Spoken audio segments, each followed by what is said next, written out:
Konting kalaman ito sa Kuya Kim Koy at dito pa rin tayo sa Tagpuan Kapit. Makikita natin si Guyo at si John Rod. Yung nagtatago-tago sa likod at kumikit-kit ng wati.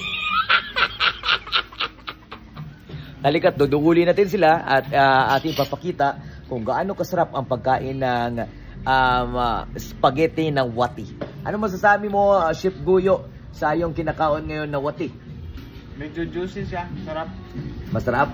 Parang may lapok-lapok na ginagmay. Kumagawas kasi ang lapok dyan sa lubot ng ng wati. At yan po nagpapasarap ng ating organic na pansit canton wati. At dito naman tayo kay John Rod. Gusto niyo bang magkaroon ng tips mo na kay John Rod para paano kayo magkauyab? Tik-atik!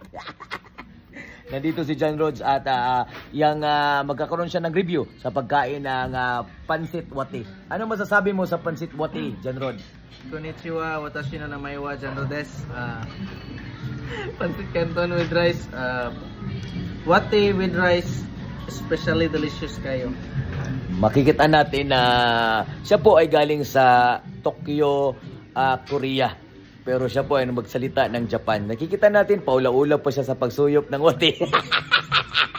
Pag walang video, pati bowl kanyang kakainin. At ito naman si Sherwin. Pero ano masasabi mo sa kinikit-kit natin na pansit wati? Medyo kuan siya mo.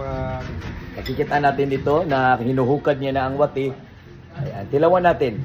Medyo malamig na. Malalasahan mo ba ang lubot ng wati na balas-balas at nakaigit siya ng yuta?